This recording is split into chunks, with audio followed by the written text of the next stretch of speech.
Muy buenas noches, mis amados hermanos, que el Señor les bendiga, que hayan tenido un lindo y bendecido fin de semana, pero también un lindo y bendecido lunes. Vamos a iniciar nuestra transmisión orando. Padre bendito, te damos gracias, Señor, en el nombre de Jesús, por tu amor, tu gracia, tu misericordia, Señor. Gracias porque tú eres nuestro Dios, pero eres también nuestro Padre, Señor. Y tú tienes cuidado de nosotros. Eres un buen Padre siempre, Señor, un Padre perfecto que no sabe fallar, Señor, que suple nuestras necesidades, nos da seguridad, fortaleza, nos forma y nos transforma, Señor. Tú eres nuestro sanador, nuestro libertador, nuestro redentor, Señor. Gracias porque eres eso y muchísimo más, Señor.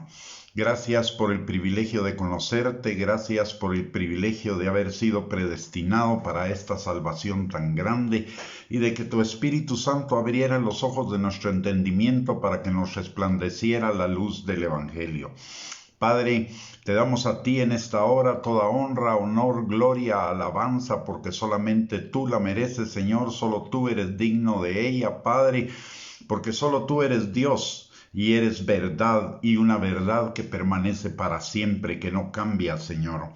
Gracias, Padre, porque tú eres nuestra ancla firme, Señor, a la cual nos aferramos sabiendo, Señor, que en ti no solamente somos adoptados tus hijos, sino tenemos galardones, Señor, porque tú eres galardonador de los que te buscan y toda buena dádiva y todo don perfecto desciende de ti, Señor, en quien no hay mudanza ni sombra de variación. Gracias, Señor, por este día que nos has dado. Gracias por todas tus bendiciones, Señor. Gracias por permitirnos fructificar en las tareas que realizamos, Padre, y gracias porque hasta aquí tú nos has ayudado y nos has guardado con salud, con gozo, con paz, con vida, con provisión, Señor.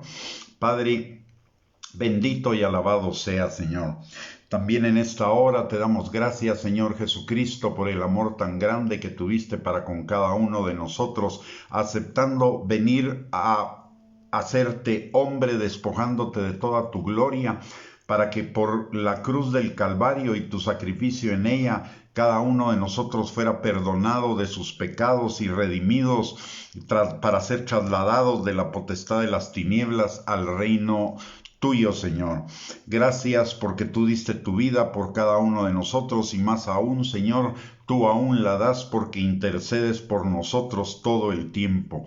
Gracias, Señor Jesús, por tanto amor, misericordia, gracia, bondad para con cada uno de nosotros, y también gracias por tu paciencia, porque aún no somos lo que deberíamos ser, pero por tu misericordia ya no somos los que éramos antes, Señor.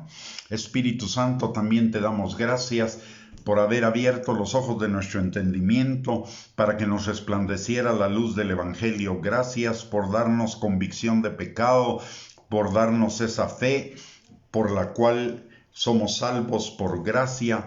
Gracias por darnos una nueva naturaleza, por hacernos nacer de nuevo y por estar con nosotros todo el tiempo para ayudarnos, consolarnos, enseñarnos, guiarnos, fortalecernos para todas las cosas en la vida diaria. Espíritu Santo, en esta noche te pedimos que tú abras nuestros ojos, nuestros oídos, pero por sobre todo nuestro corazón, para que tu palabra sea sembrada en cada uno de nosotros y produzca fruto y fruto en abundancia para la gloria de tu nombre y para bendición nuestra. Por favor, Espíritu Santo, destruye toda mentira, todo argumento y razonamiento falso que se oponga al conocimiento de Dios, a la obediencia a la palabra y a la vida abundante que tenemos en Cristo Jesús. Todo lo pedimos en el nombre precioso y maravilloso de nuestro Señor Jesucristo, que vive y reina por los siglos de los siglos. Amén y amén. Muy buenas noches, mis amados hermanos, bienvenidos a esta transmisión. Muchísimas gracias por sintonizarnos y vamos a proceder entonces a nuestro estudio de hoy en la noche.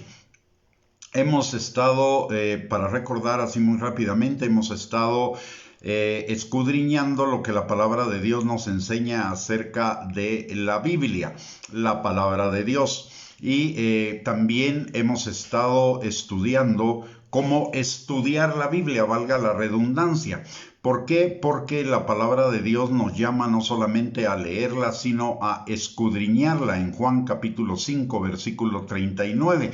¿Y por qué? Porque ellas son las que dan testimonio, las escrituras son las que dan testimonio de Dios y además dan testimonio de la vida eterna que tenemos en Cristo Jesús.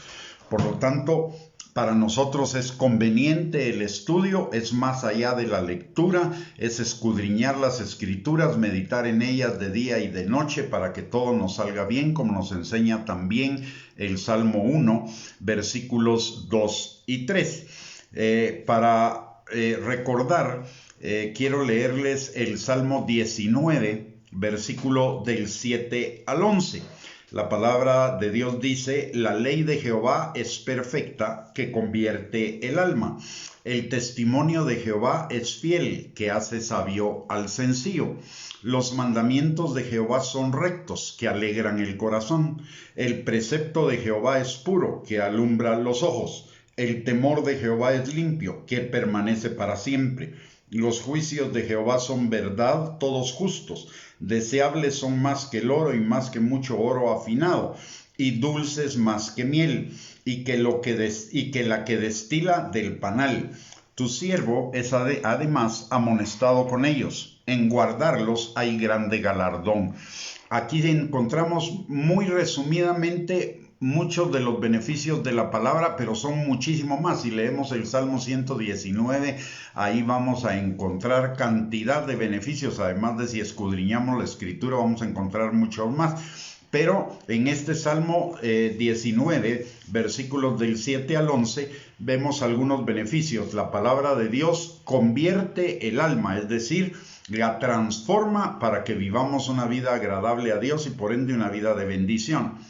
Hace sabio al sencillo, alegra el corazón, alumbra los ojos, nos da dirección, nos da destino, permanece para siempre, es inmutable, no cambia porque Dios no cambia. Además es verdad, toda ella es justa.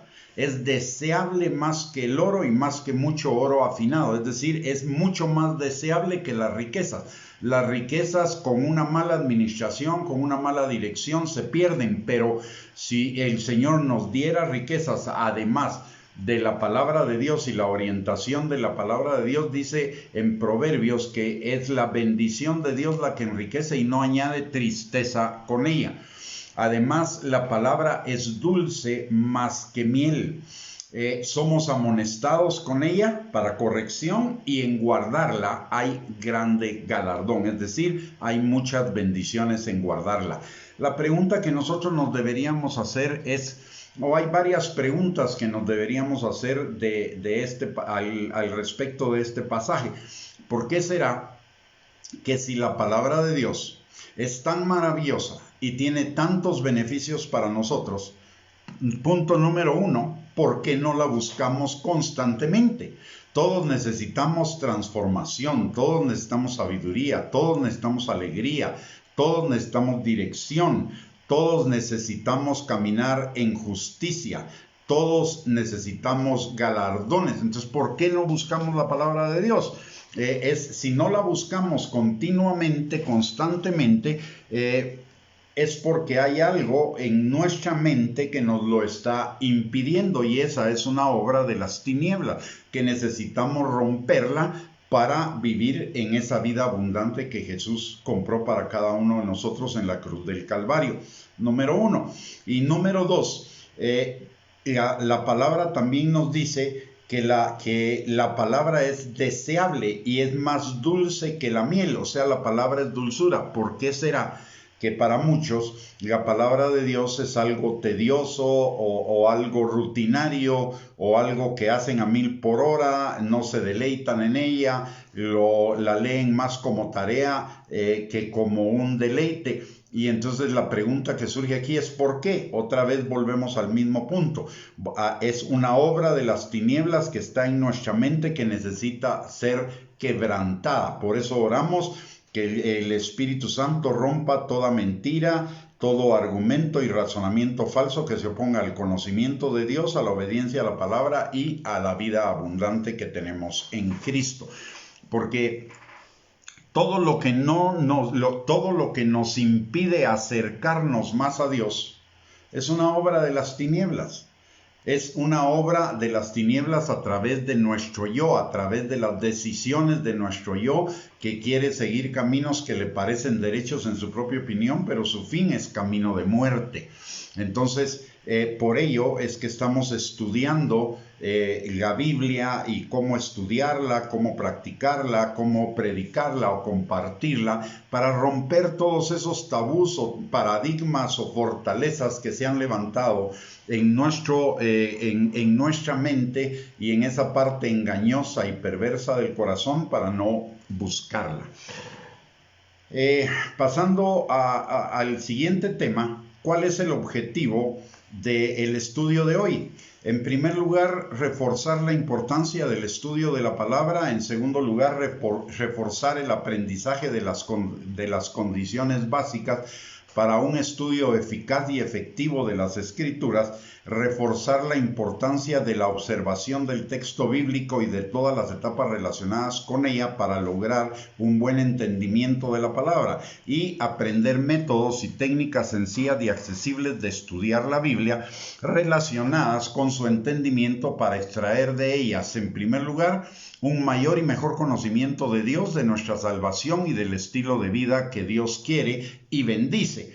Y segundo, dirigirnos a seguir su buena voluntad agradable y perfecta, como nos lo enseña Romanos 12:2, y vivir en la vida abundante que Cristo compró para nosotros en la cruz, de acuerdo a lo que nos enseña Juan 10:10, prosperando en todas las cosas y teniendo salud. Tercera de Juan 2.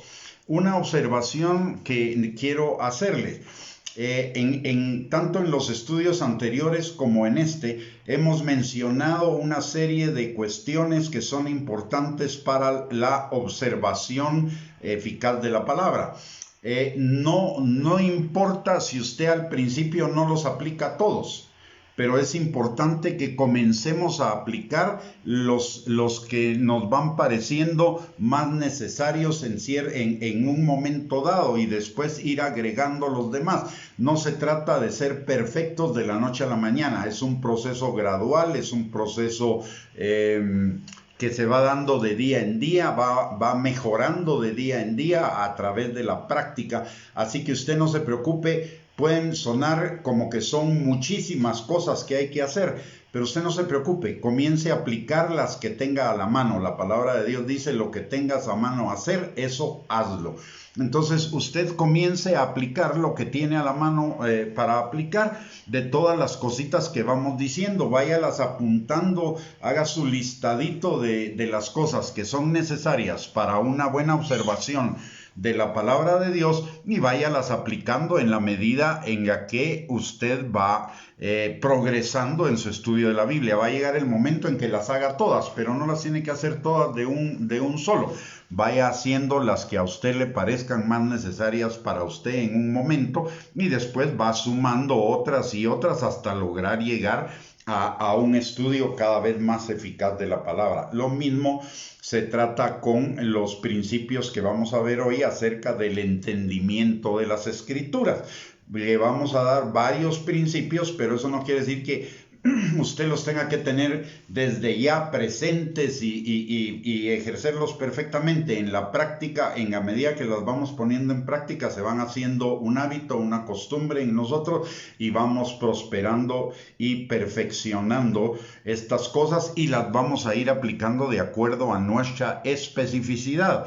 Algunos le pondrán énfasis a unas de esas cosas y otros a otras, pero cada uno de acuerdo al don y a la necesidad y al llamado que Dios tiene para sus vidas en cada momento específico de la vida. Pasando al siguiente tema, ayer comenzamos a hablar acerca del entendimiento y hablábamos de la relación entre la observación y el entendimiento.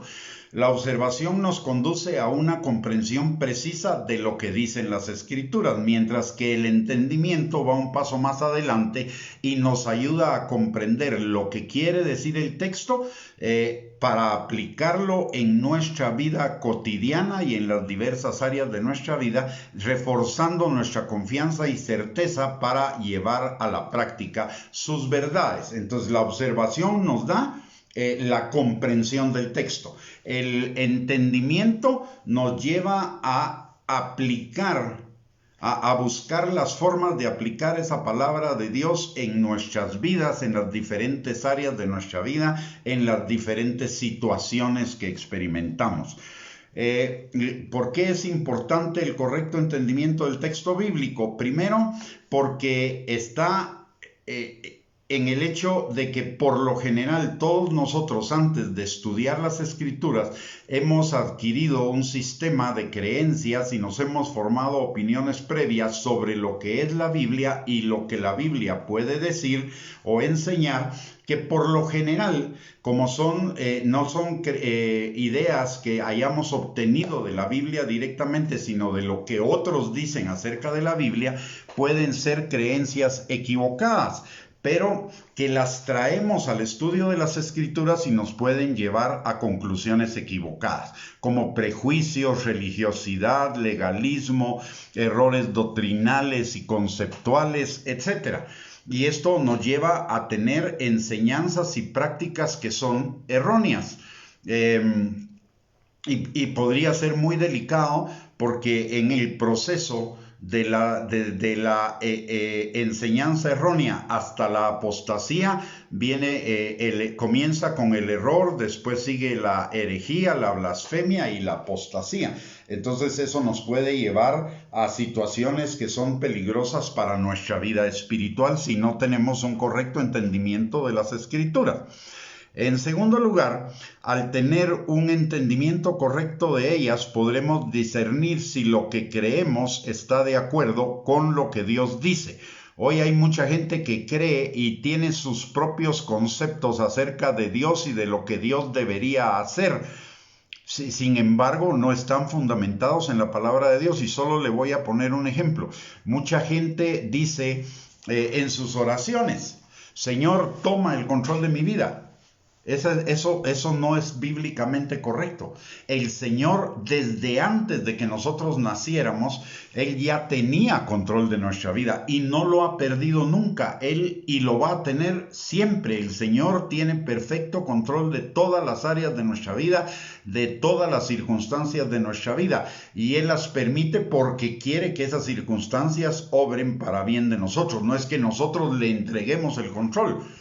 Nosotros, si lo entregamos o no lo entregamos, eso es indiferente. ¿Por qué? Porque Él ya tiene el control de nuestras vidas y tiene el control completo. Recordemos que, y nos lo dice Jesús en la palabra, nos dice que hasta los cabellos de nuestra cabeza Él los tiene contados. O sea, Él tiene control hasta de una cosa tan aparentemente insignificante como es cada uno de nuestros cabellos. Él tiene control de todo y nunca lo ha perdido. Nunca. Él siempre lo ha tenido, hayamos sido salvos o no hayamos sido salvos. En el tiempo en el que no fuimos salvos, Él tenía control de nuestra vida, y ahora que somos salvos, tiene el control de nuestra vida. Y Él tiene el control de todo lo que sucede en el universo, hasta en los más mínimos detalles. De hecho, la palabra de Dios lo dice también en Hebreos capítulo 1, cuando dice que Jesús sustenta todas las cosas con la palabra de su poder. O sea, pero esta cuestión de yo te entrego el control significa como que Él no lo tuviera o no lo hubiera tenido antes de. O que si nosotros no le damos el permiso de tener el control de nuestras vidas, Él no lo va a tener. Eso es totalmente en contra de la palabra de Dios. Por eso es importante, y le estoy dando un detalle muy simple. Le podría dar otro montón de detalles que ya no son tan simples y que verdaderamente constituyen errores doctrinales. Y errores que implican pueden implicar conclusiones muy fuera de lo que la palabra de Dios dice. Entonces, por ello es necesario un correcto entendimiento de las Escrituras. Y si ese es nuestro deseo y nos acercamos a la palabra de Dios con un espíritu dispuesto y enseñable, Dios nos va a guiar a toda verdad por su Espíritu Santo. Si nosotros nos conectamos con el Espíritu Santo en el momento en el cual estamos leyendo las Escrituras y lo estamos haciendo de una manera atenta, no rutinaria, no mecánica, el Espíritu Santo nos va a ir guiando a la verdad de la palabra de Dios en todo momento y en toda circunstancia. Hay 5 elementos que necesitamos considerar para el correcto entendimiento de las Escrituras. El primero es el contexto. El segundo es el consejo completo de la palabra. El tercer principio es el principio de la no contradicción. El cuarto es la interpretación literal y el significado expreso. Y el quinto es los pasajes difíciles u oscuros. Veamos cada uno de estos principios o comencémoslos a ver si tenemos el tiempo para verlos todos en esta reunión. El contexto, ¿a qué se refiere? Se refiere a que todos los textos tienen un antetexto y un posttexto que son específicos y que ayudan siempre a darnos el marco de referencia al pasaje que se estudia. Es decir, no puedo sacar un versículo del contexto e interpretarlo como yo piense. Necesito, para tener el correcto entendimiento de ese versículo, ver los versículos anteriores y ver los versículos posteriores en primer lugar. Recordemos lo que hay un dicho, y un dicho que es muy cierto. Un texto sacado de contexto se convierte en un pretexto. Entonces no podemos sacar un versículo de su contexto. Hoy, por ejemplo, muchos sacan versículos del contexto. ¿En qué sentido? En que se fijan nada más en el versículo que contiene una promesa, pero no ven anterior y posterior, y entonces lo que se están perdiendo son las condiciones para el cumplimiento de esa promesa. Y cuando la promesa no se cumple porque no están cumpliendo con los requisitos, entonces la agarran contra Dios, cuando realmente no es el Señor el culpable, sino soy yo, porque estoy sacando un texto de contexto. Ayer hablábamos del Salmo 91, un salmo precioso. Mucha gente ni siquiera conoce el texto completo del Salmo 91, sin embargo lo tiene abierto en la sala o en el comedor de su casa como una protección contra lo malo. Sin embargo, la palabra de Dios establece condiciones para el cumplimiento de ese salmo, que muchas veces no las cumplimos, aunque tengamos el salmo abierto y aunque lo supiéramos de memoria, pero si no cumplimos las condiciones no se va a cumplir todo lo que ahí está, todas las promesas que ahí están contenidas. Y si analizamos bien el texto, dice: el que habita al abrigo del Altísimo, el que mora bajo la sombra del Omnipotente. ¿Qué significa eso? El que tiene su vida en Dios, y si tengo mi vida en Dios, permanezco en Él, y si permanezco en Él, obedezco sus mandamientos, tal como nos lo enseña Jesús en Juan capítulo 15, versículos del 1 al 15. Permanecer en Él es guardar la palabra, morar en Él es obedecer la palabra, y toda la palabra, no solo algunas cosas que nos gusten. Entonces, esto nos puede llevar, al no ver el contexto y no entender el contexto, entonces nos puede llevar a conclusiones equivocadas. En el entendimiento de las Escrituras, necesitamos también ponerle atención al significado de las palabras. ¿Por qué razón? Porque no es lo mismo el significado mundano, común o corriente de una palabra que el significado en la Biblia. Por ejemplo, hablemos de prosperidad. En el lenguaje común, corriente, mundano, prosperidad significa dinero. Sin embargo, en la palabra de Dios, prosperidad no significa dinero. Prosperidad significa estar en paz con Dios y que todas las cosas me salgan bien.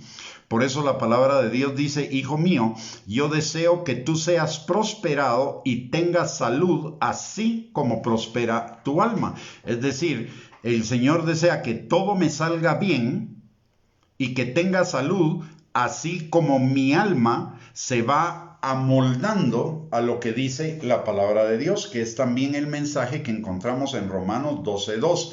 Dice, no se conformen a la manera de pensar del mundo, sino piensen, renoven su entendimiento con la palabra de Dios para pensar conforme Dios piensa. Entonces hay palabras que en el español no significan lo mismo bíblicamente hablando que en el lenguaje común y corriente. Por ejemplo, habitar al abrigo del Altísimo para nosotros puede ser simplemente tener una casa y llegar a dormir ahí. Pero en el contexto de la palabra de Dios, habitar en el Señor es permanecer en Él. ¿Por qué? Porque la palabra de Dios dice que mi vida está escondida en Dios, con Cristo. Entonces permanezco con Cristo. ¿Y cómo permanezco con Cristo? Siendo uno con Él. ¿Y cómo soy uno con Él? Permaneciendo en su palabra. Entonces también hay que tratar de entender las palabras que son claves. Por eso en la observación, cuando hablábamos de observación, les di la sugerencia de que subrayáramos las palabras claves, porque esas palabras claves son las que nos van a dar el mejor entendimiento de cada pasaje. Muy bien. El ver el contexto implica considerar cada pasaje a la luz de los versículos anteriores y posteriores, como ya dijimos, pero también a la luz de los capítulos anteriores y posteriores de la palabra. Entonces, por ello es que necesitamos también leer la palabra en secuencia, en orden. No es un texto por aquí, otro texto por allá y otro texto de por aquí, sino leerla en secuencia, porque esa secuencia nos va a permitir un mejor y mayor entendimiento de lo que está sucediendo, de lo que nos está enseñando el pasaje que estamos estudiando. Aparte del capítulo anterior y posterior, es importante también el conocimiento de en qué libro se encuentra, porque cada uno de los libros tiene sus propias temáticas. Por ejemplo, en el libro de Job es un libro para consejería, es un libro para que nos da enseñanzas de cómo no se debería exhortar, edificar y consolar a una persona y cómo sí. Yo le llamo al libro de Job, por ejemplo, el manual de consejería de la Biblia, así como el Cantar de los Cantares es el manual para la vida en pareja, y el libro de Proverbios es el manual para la educación de los hijos. La carta, por ejemplo, la epístola a los Efesios es la epístola de la libertad. El libro de Romanos y el libro de Hechos, que enmarcan todas las epístolas generales, esas epístolas y dan el marco de lo que es la diferencia entre la gracia y la ley. Es la doctrina de la gracia y la doctrina de la ley, en tanto que Efesios es nuestra carta de libertad. Es la que nos dice todos los beneficios, o nos enseña todos los beneficios de la libertad con responsabilidad que nos da la gracia.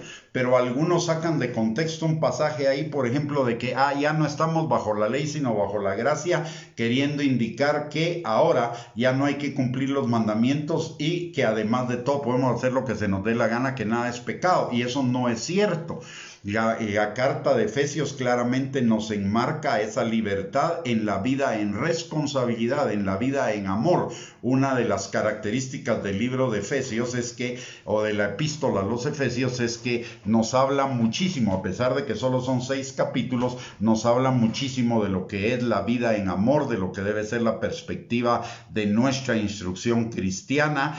Nos habla de todas las bendiciones que implica la salvación, de cómo somos salvos, pero fundamentalmente el centro de la escritura es la vida en amor, que es una vida en libertad, bajo responsabilidad, que es la esencia de la gracia. Así que cada libro, por eso es importante también que los pasajes los contextualicemos en relación con el libro que estamos leyendo, porque eso nos va a dar un panorama mucho más exacto de lo que ese pasaje, del entendimiento de ese pasaje.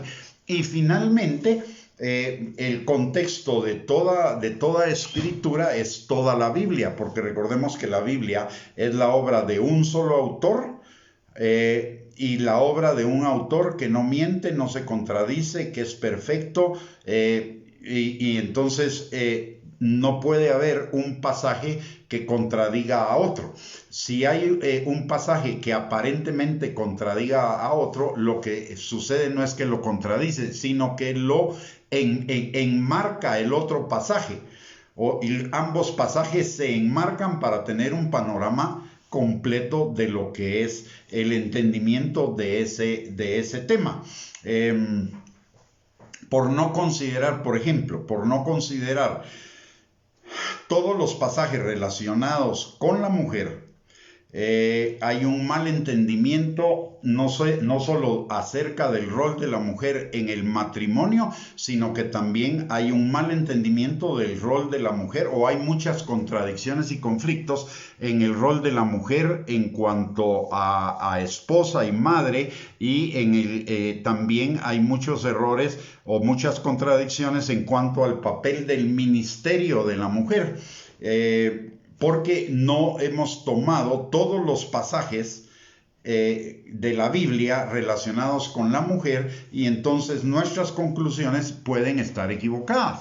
Así que de hecho el pasaje que muchos emplean de las mujeres caen en la congregación, como que las mujeres no pueden predicar, no se refiere a eso. Cuando vemos el contexto, se refiere a que las mujeres no estén interrumpiendo, haciendo preguntas a la hora en que alguien está enseñando o predicando la palabra, sino que esas preguntas se las hagan al esposo cuando llegue a su casa. ¿Por qué? Porque el esposo es el llamado a enseñar la palabra a la mujer. Y con eso también se evita el desorden adentro de la iglesia. Entonces, si sacamos los pasajes de su contexto y no lo vemos en el contexto completo de la palabra, vamos a sacar conclusiones equivocadas, y cuando sacamos conclusiones equivocadas, podemos confundirnos nosotros en la práctica de la palabra, o podemos lastimar gente. Por ejemplo, el legalista lastima muchísima gente porque vive condenando, juzgando, criticando, etcétera, cuando la Biblia dice: ninguna condenación hay para los que están en Cristo Jesús. Y además dice que si nosotros vemos a un hermano pecando, que con espíritu de mansedumbre lo restauremos, no que lo acusemos, lo juzguemos, lo culpemos y lo condenemos, que sucede muchas veces con algunas gentes que son legalistas y que no han entendido el contexto completo de la palabra. Por consiguiente, un buen entendimiento de la palabra se va a lograr con el tiempo. No se preocupe, no lo tiene que lograr el día de hoy.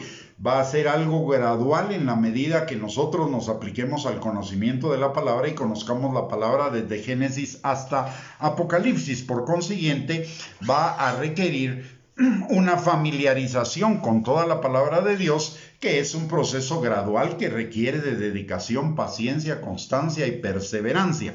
Por eso la misma Biblia nos instruye a meditar en la palabra de día y de noche para lograr ese entendimiento. Implica también que nos hagamos por lo menos las siguientes preguntas en el análisis del contexto. El entendimiento, por ejemplo, una pregunta es: ¿el entendimiento que estamos teniendo de un texto bíblico específico es consecuente con el tema, propósito y estructura del libro en que se encuentra? Segundo, ¿ese entendimiento concuerda con lo que dicen otros pasajes bíblicos sobre el mismo tema, o hay una diferencia manifiesta? Tercero, en el entendimiento que estamos haciendo, ¿estamos tomando en cuenta el contexto histórico y cultural de lo que se dice? Hay algunas cosas que sí que son específicas para la cultura en un lugar. Por ejemplo, el uso de la mantilla. El uso de la mantilla para taparse la cabeza a las mujeres solo se encuentra en el libro de Corintios. ¿Y por qué se encuentra en el libro de Corintios? Porque las mujeres de Corinto eran mujeres que tenían la costumbre de ponerse la mantilla como señal de estar sujetas a una autoridad masculina. Entonces, la cuestión, cuando Pablo se refiere al uso de la mantilla, se está refiriendo, cuestionándolas, a que muchas de ellas se tapaban la cabeza, pero no eran sujetas a sus maridos. Por lo tanto, estaban caminando en hipocresía. Y lo que es la enseñanza acerca de la mantilla no es como una enseñanza para aplicar en toda la iglesia, sino era específica para la iglesia de Corintios, pero sí hay una enseñanza general en ella, y es que las mujeres necesitan caminar en la verdadera sujeción a su esposo y en la sujeción a sus líderes espirituales. Nada más. Otra cosa que entendemos mal, por ejemplo, hablando del contexto, es el término sujeción. Algunos lo interpretan como que sujeción es que la persona sea como una especie de alfombra para el otro. La sujeción no implica para nada eso. La sujeción es respeto, honra, obediencia, ayuda idónea y amor. La condición, la condición contraria de la sujeción es el amor, o más bien complementaria. El esposo ama a la esposa y la esposa en consecuencia se sujeta al esposo. Porque el esposo todo lo que haga lo va a hacer por amor a su esposa. Entonces la esposa va a respetar, va a honrar, va a obedecer porque sabe que en su esposo está segura. El hecho de que una esposa no pueda contar con esa seguridad no implica que no se sujete y que sea rebelde, no.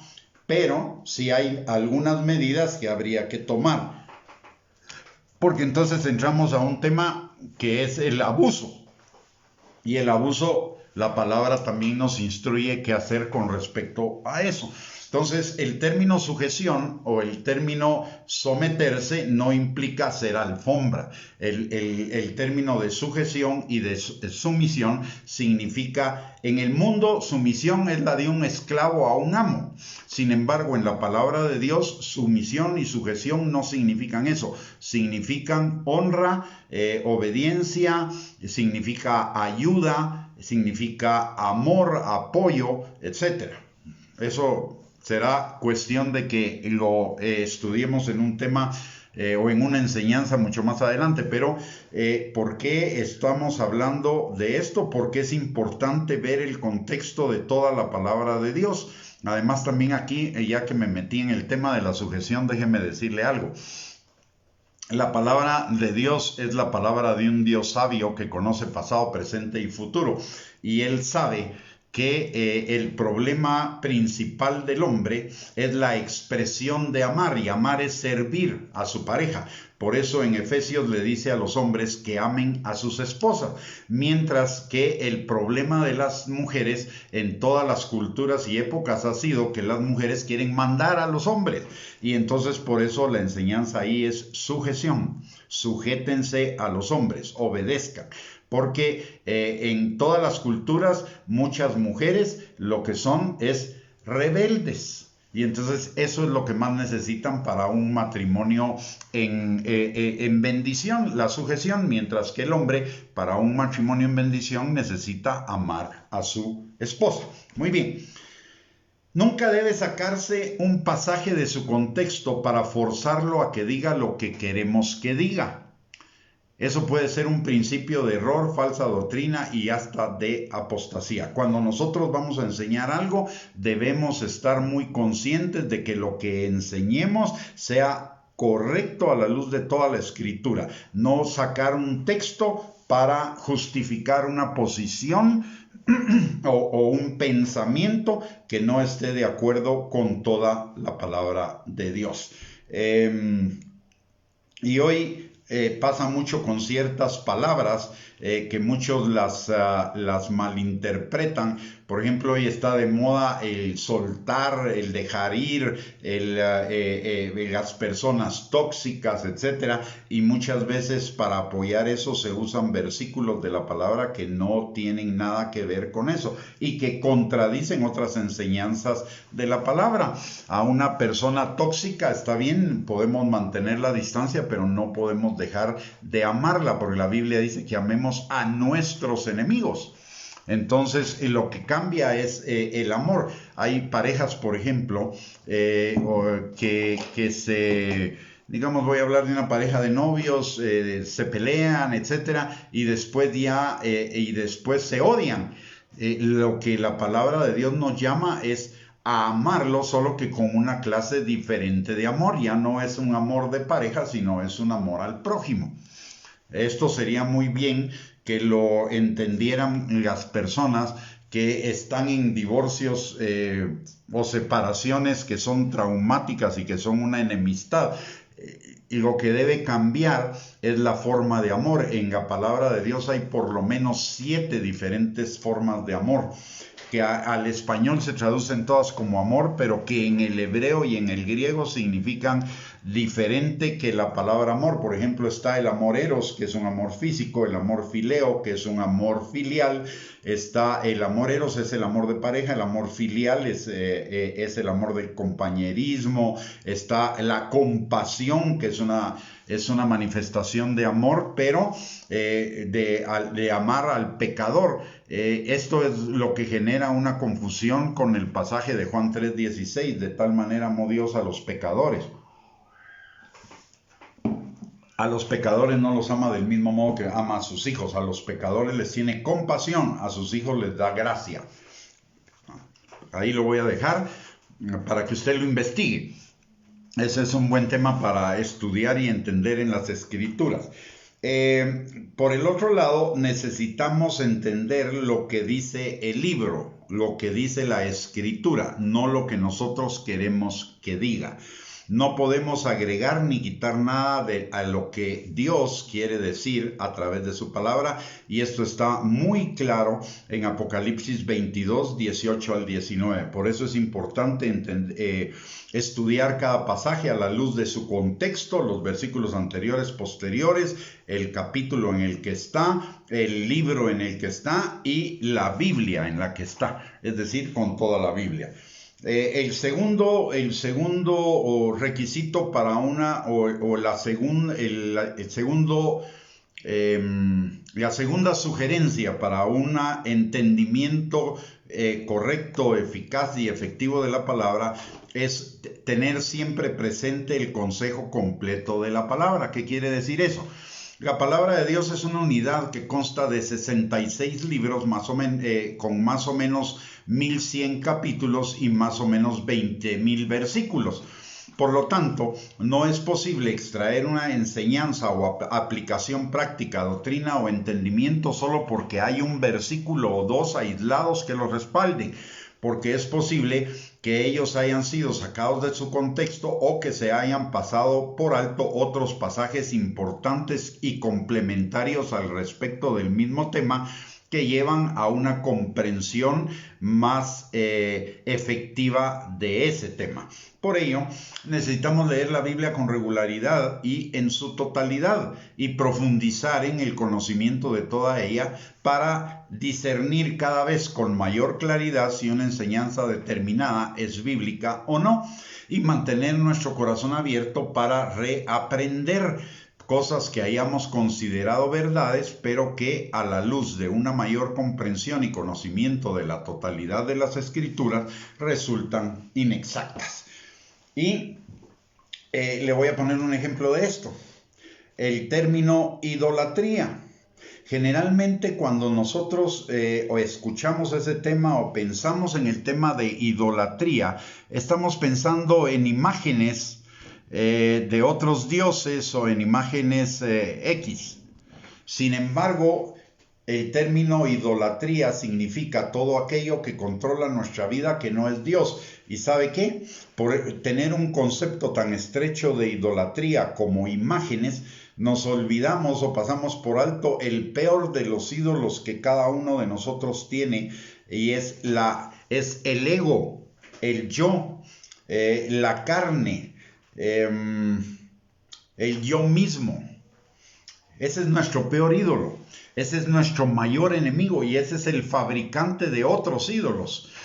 Sin embargo, como tenemos un concepto de idolatría que viene de la cultura y no del concepto bíblico, entonces pasamos por alto ese grandioso ídolo que es el que más daño nos hace, que es el ídolo del ego, que es el que, lo he repetido muchas veces, es el que nos lleva a buscar la autocomplacencia, la autogratificación y la autoexaltación, es decir, la codicia, la lujuria, y el orgullo en todas sus variedades, porque tienen muchísimas variedades, y esas son enemigas de Dios, y por lo tanto nos roban las bendiciones. Ese ídolo la mayoría no lo considera, a pesar de que la palabra de Dios nos instruye al respecto de eso. Por ejemplo, en 1 Juan capítulo 2, versículos del 15 al 17, Juan 3:30, Mateo 16:24, todos los pasajes donde dice Jesús, el que quiera ganar su vida la perderá, y todos los pasajes donde dice el que quiera ser mi discípulo, tome su cruz, niéguese a sí mismo y sígame. Todos ellos apuntan a ese ídolo gigantesco que, además de todo, no está en un lugar y solo nos relacionamos con él eventualmente. A ese ídolo, con ese ídolo vivimos todos los días, comemos, dormimos, trabajamos, caminamos, etcétera. Con ese ídolo todo el tiempo, y todo el tiempo está exigiéndonos que le sirvamos y que lo adoremos obedeciéndole.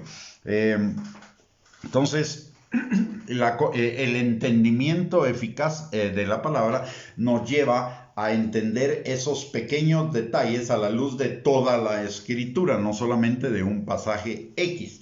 Y finalmente es importante tener siempre el consejo completo de la palabra porque es nuestra mejor defensa contra cualquier falsa doctrina, cualquier herejía, blasfemia o apostasía que abundarán en los últimos tiempos, de acuerdo a lo que nos dice 1 Timoteo capítulo 4, versículos del 1 al 2, versículo 1, segunda de Tesalonicenses capítulo 2, versículos del 3 al 10, Mateo 24, versículos del 11 al 12, segunda de Pedro capítulo 2, versículo 1, primera de Juan capítulo 4, versículos del 1 al 3, y otro montón de pasajes de las escrituras que nos advierten que tengamos cuidado, porque en los últimos tiempos habrán muchas doctrinas de demonios, que significan doctrinas que fueron generadas en el mismísimo infierno y le fueron vendidas de alguna manera a la iglesia de maneras muy sutiles, disfrazadas de humanismo, disfrazadas de una apariencia de verdad, pero que contradicen las escrituras de la palabra. Por ejemplo, me va a perdonar, pero le voy a decir una que es muy usual hoy, muchos hablan de eso hoy y es totalmente antibíblico. La autoimagen, que se traduce también en autoestima, amor propio. Todas esas enseñanzas de autoestima y de amor propio son contrarias a la palabra de Dios. ¿Por qué? Porque fortalecen el ego en lugar de llevarlo a menguar. Lo hacen crecer en lugar de menguarlo. La doctrina o la palabrita que también se usa mucho, que no está en la Biblia, y por cierto, si la autoestima fuera importante, estaría en la Biblia. Lo mismo, el libre albedrío, si fuera importante, estaría en la Biblia. La palabra de Dios no nos dice que tenemos libre albedrío. La palabra de Dios solo nos dice que si escogemos lo malo, nos va a ir mal. Si escogemos lo bueno, nos va a ir bien, y que escojamos lo bueno. O sea, el Señor nos está dando una indicación. El libre albedrío, en realidad, lo que está ocultando es la rebelión de nuestro corazón de querer hacer lo que se nos da la gana, en contra de lo que dice la palabra de Dios. Muy bien, vamos al siguiente principio y consejo para entender eficazmente las escrituras, que es el principio de la no contradicción. Toda la escritura es inspirada por Dios, y Dios no es un Dios de contradicciones ni de confusión, como nos lo enseña 1 Corintios capítulo 14, versículo 33. Por lo tanto, en la escritura no hay contradicciones. Lo quiero dejar claro. En la escritura no hay contradicciones. Por otro lado, la Biblia es la verdad y contiene toda la verdad que se necesita para cualquier circunstancia de la vida. Le voy a explicar por qué algunas personas piensan que hay contradicción en la Biblia. Porque la Biblia normalmente no toma un solo libro o un solo capítulo para un tema, sino que la Biblia, de acuerdo a las circunstancias de la historia y a la revelación progresiva del Señor, nos va revelando poco a poco cada uno de los temas. Por lo tanto, en todos los temas debe haber lo que se llamaría una enseñanza transversal, es decir, una enseñanza de un poco de cada tema en todos los libros de la Biblia. Por ello es necesario entender toda o conocer toda la Biblia y buscar, para eso están las concordancias, buscar todos los términos o todos los versículos donde aparece un término similar, y eso nos va a dar el panorama completo de ese tema, sin equivocarnos. Porque así como el Señor se va revelando gradualmente a través de la Escritura, de la misma manera va revelando los temas gradualmente a través de toda la Escritura. Entonces debe haber una consideración transversal de cada tema a lo largo de todos los libros de la Biblia, y la concordancia nos puede servir muchísimo en cuanto a que la concordancia nos va a ayudar a localizar todos los versículos que tienen que hablan de un mismo tema para tener el panorama completo, y ahí vamos a ver que no hay ninguna contradicción. Más bien, un pasaje se interpreta o se completa el entendimiento con otro pasaje para darnos el panorama completo. Así que por ello es importante entender que el principio de la no contradicción. Cuando nos parezca que encontramos alguna contradicción o un pasaje difícil de entender en la Biblia, necesitamos considerar, además de lo anterior, lo siguiente. Número 1, lo primero que hay que entender en cuanto a este tema es que lo que a nosotros nos puede parecer una contradicción, en realidad es una complementariedad que nos da un mejor entendimiento del tema. A veces, por nuestra mente finita, puede resultar difícil conciliar dos verdades aparentemente contradictorias que aparecen en la Escritura. Y un caso de estos es la eterna discusión en la iglesia acerca de la soberanía de Dios y la responsabilidad del ser humano. La soberanía de Dios es: Dios hace todo lo que quiere y como quiere, cuando Él quiere. Es el único que lo puede hacer, porque Él es bueno siempre y Él es perfecto siempre y Él es santo siempre, por lo tanto no puede hacer nada mal.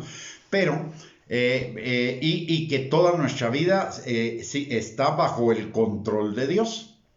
Entonces vienen algunos y dicen: sí, pero ¿cuál es y entonces la responsabilidad? ¿Por qué la palabra de Dios nos manda a cumplir todos esos mandamientos? ¿Y por qué la palabra de Dios nos dice que hagamos o no hagamos, o que escojamos o no escojamos?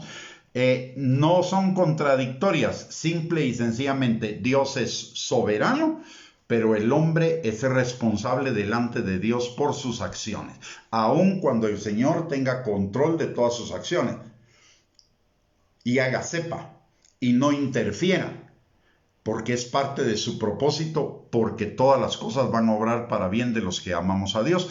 Las dos enseñanzas aparentemente contradictorias son complementarias. Que nuestra mente le cuesta entenderlo, esa es otra cosa. Pero no puedo aceptar una y desechar la otra, porque las dos están en la palabra de Dios y las dos son verdad y no son contradictorias, son complementarias, vistas desde diferente perspectiva. Sí, Dios tiene el control, pero también yo soy responsable de mis decisiones, aunque Dios ya sepa qué decisión voy a tomar y tenga control de eso.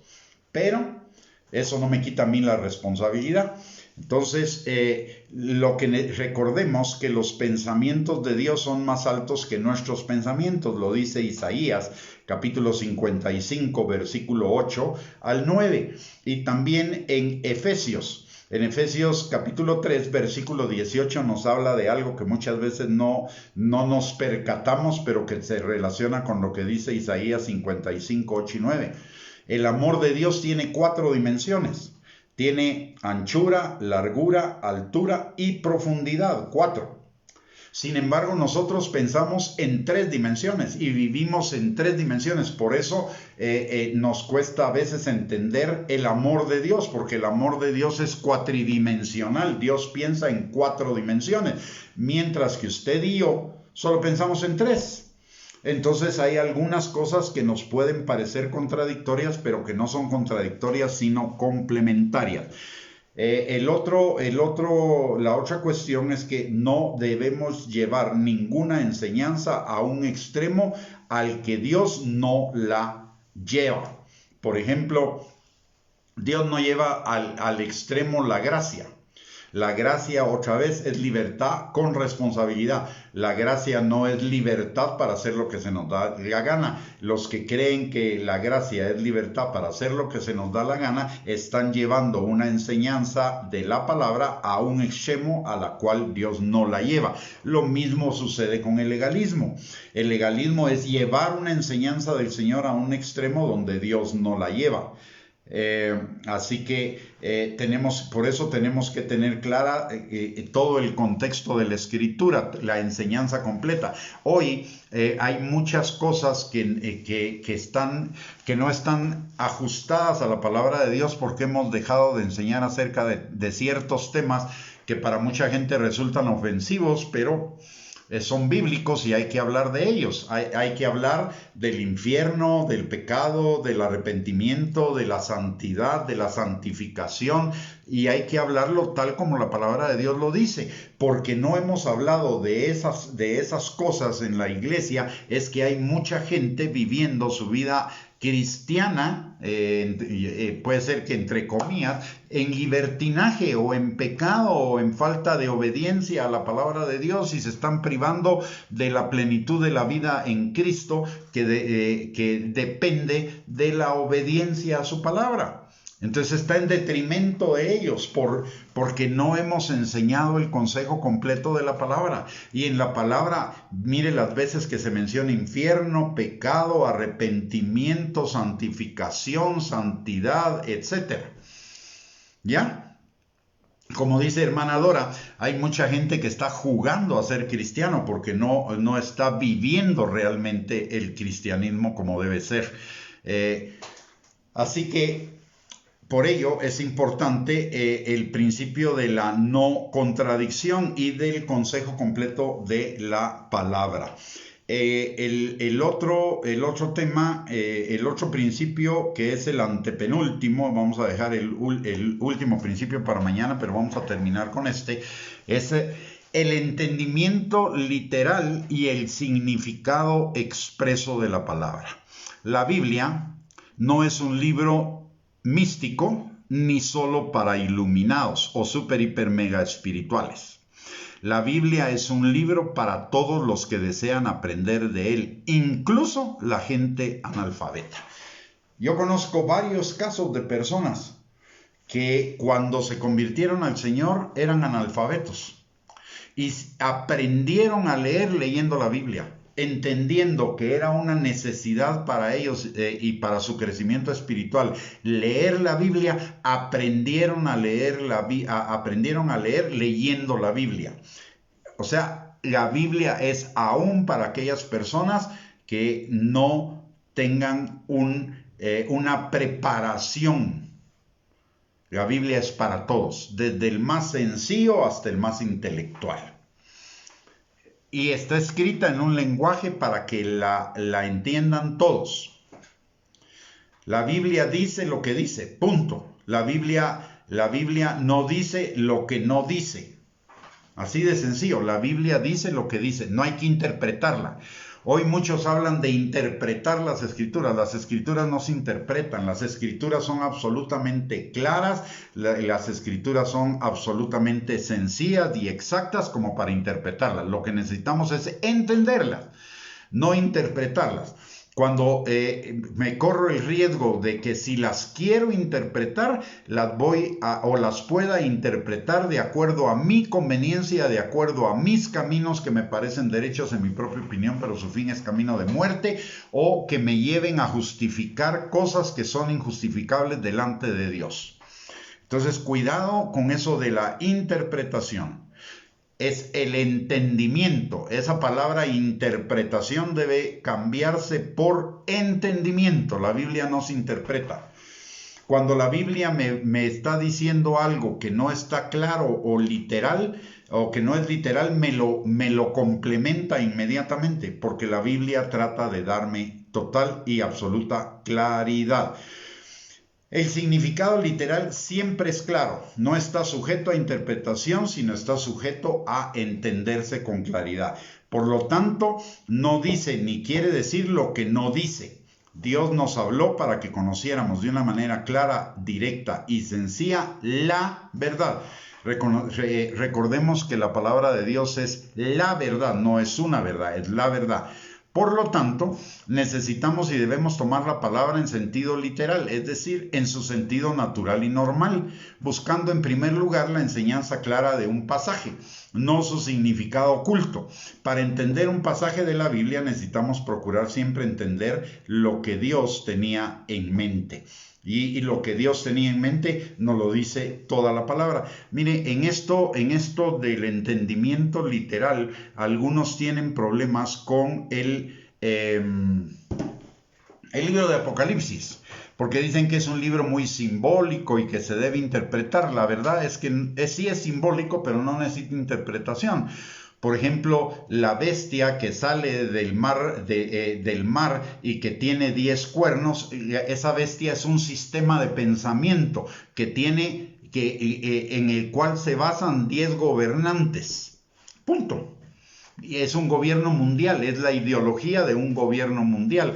Por supuesto que esa bestia tiene su origen en el infierno. Las ideologías que son contrarias a la palabra de Dios tienen su origen en el infierno definitivamente. Entonces no hay que interpretar, solo hay que entender lo que la palabra nos está diciendo. Y si es una bestia que sostiene 10 gobiernos, ¿qué es lo que sostiene un gobierno? Una ideología. Entonces esa bestia es una ideología. Aparte es la bestia del anticristo y aparte es la segunda bestia del falso profeta, que lo que nos están diciendo es que están identificados con esa ideología de gobierno que abarca una buena parte, si no todo el mundo. Así que eso nada más requiere entendimiento, no interpretación.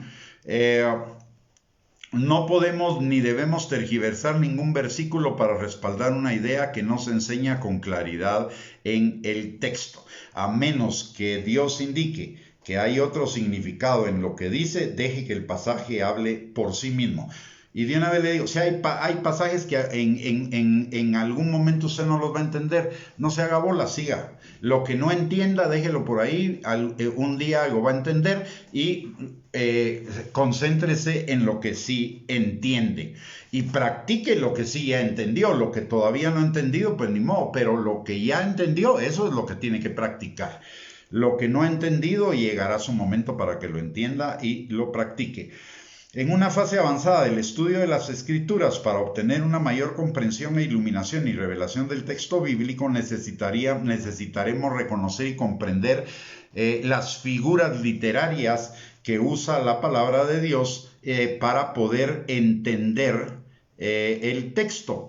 Pero esto no vamos a profundizar mucho porque eso sí ya es para un estudio extremadamente avanzado de la palabra.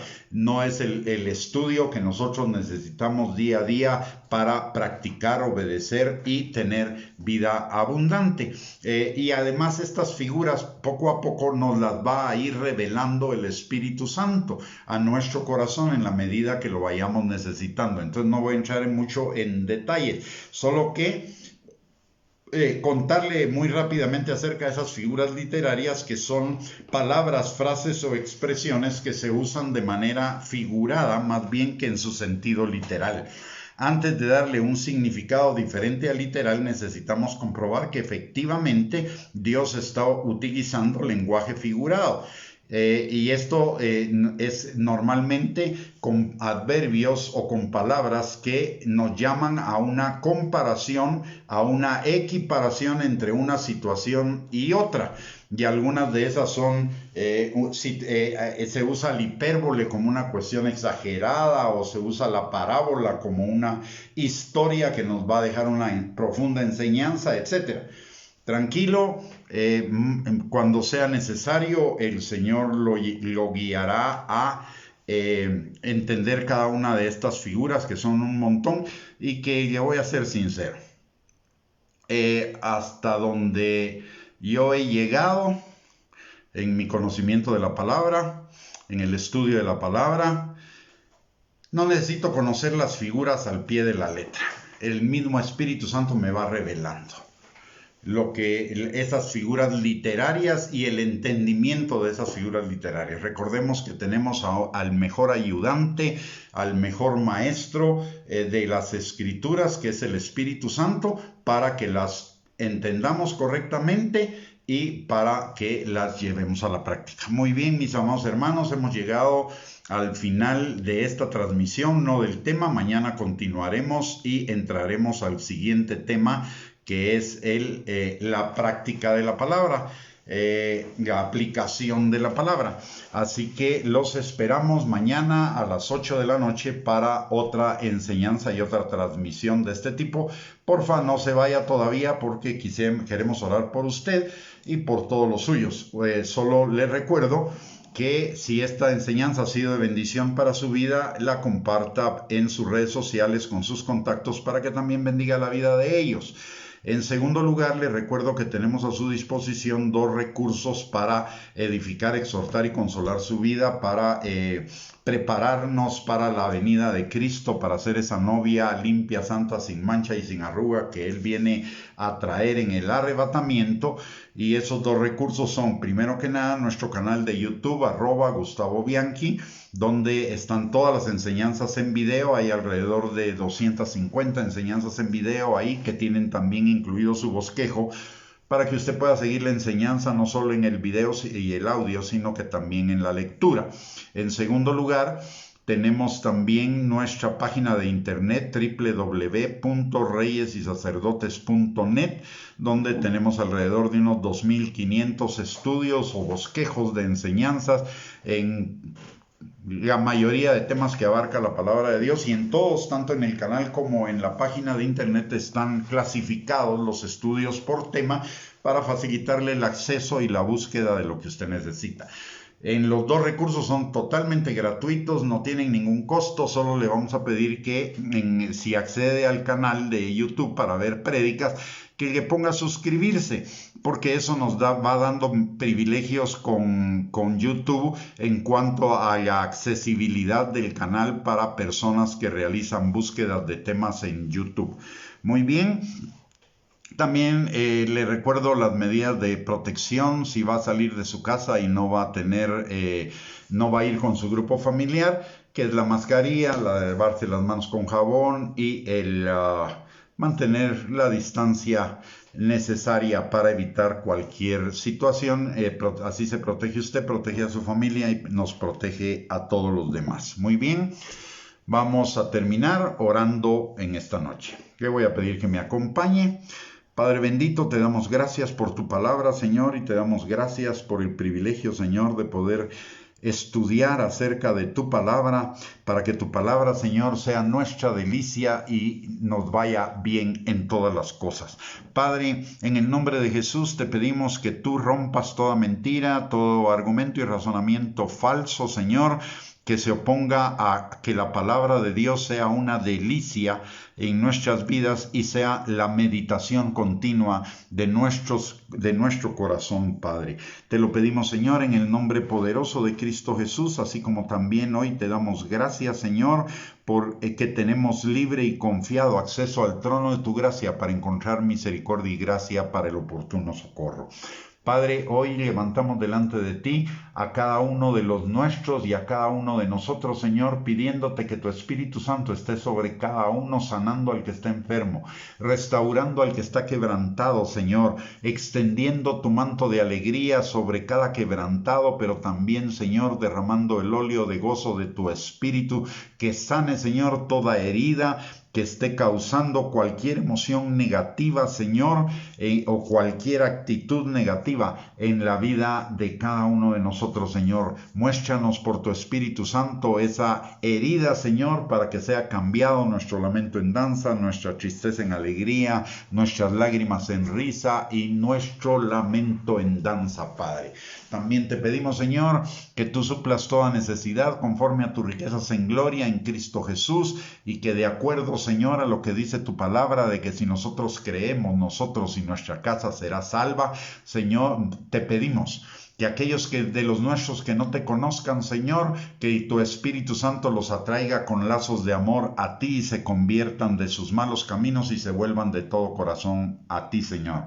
También, Padre, los que anden en el camino del Hijo pródigo, que tu Espíritu Santo los convenza de pecado, los haga volver en sí y regresen, Señor, a tu casa, Padre. Y, Señor, también los que se hayan enfriado en su amor, que tu Espíritu Santo avive ese fuego en sus corazones, Señor, y vuelvan no solo a su primer amor, Señor, sino a un mayor amor. Y Padre, también los que estén debilitándose en su fe, que tu Espíritu Santo los fortalezca, Señor, y vuelvan, Señor, a levantarse en la fe y en el poder de tu Espíritu Santo. Y todos juntos, Señor, seamos perfeccionados, transformados, madurados para ser esa novia gloriosa que tú vienes a traer, Señor, en el arrebatamiento, Padre. Señor, te pedimos también por cada ministro del Evangelio, Padre, Señor, que tu Espíritu Santo nos guíe a toda verdad y nos vuelva al consejo completo de la palabra, las sendas antiguas que nos marca tu palabra, Señor, para que prediquemos conforme al consejo completo de tu palabra y nos aparte, Señor, de toda doctrina de error, de toda doctrina generada, Señor, en los infiernos para confundir y robar, Señor, a tu iglesia las bendiciones y la santificación que es tu voluntad para cada uno de nosotros, Padre. Señor, en esta noche danos a cada uno un descanso reparador, que nuestras energías físicas sean renovadas esta noche, Señor, pero que también tu Espíritu Santo y tus ángeles ministren nuestro ser interior, nuestra alma y nuestro espíritu, Señor, para que esas semillas que tú has sembrado de tu palabra en nuestros corazones, Señor, cobren vida, Señor, se conviertan en un estilo de vida, en una palabra rema, Señor, practicada de continuo en nuestras vidas y tú seas glorificado en todas las cosas a través de ello, Padre. Señor, que el día de mañana cada uno de nosotros sea lleno de tu gozo, porque es el día que tú hiciste para que nos gocemos y nos alegremos en ti. Y que todas nuestras actividades, Señor, no solamente sean hechas con gozo, sino que fructifiquen y se multiplique, Señor, el resultado para gloria de tu nombre, Padre.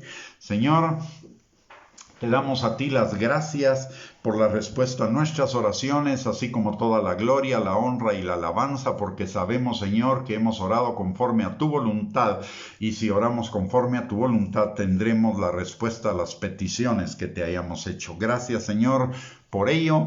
Recibe toda gloria, honra y alabanza por los siglos de los siglos. Amén y amén, Padre bueno y maravilloso.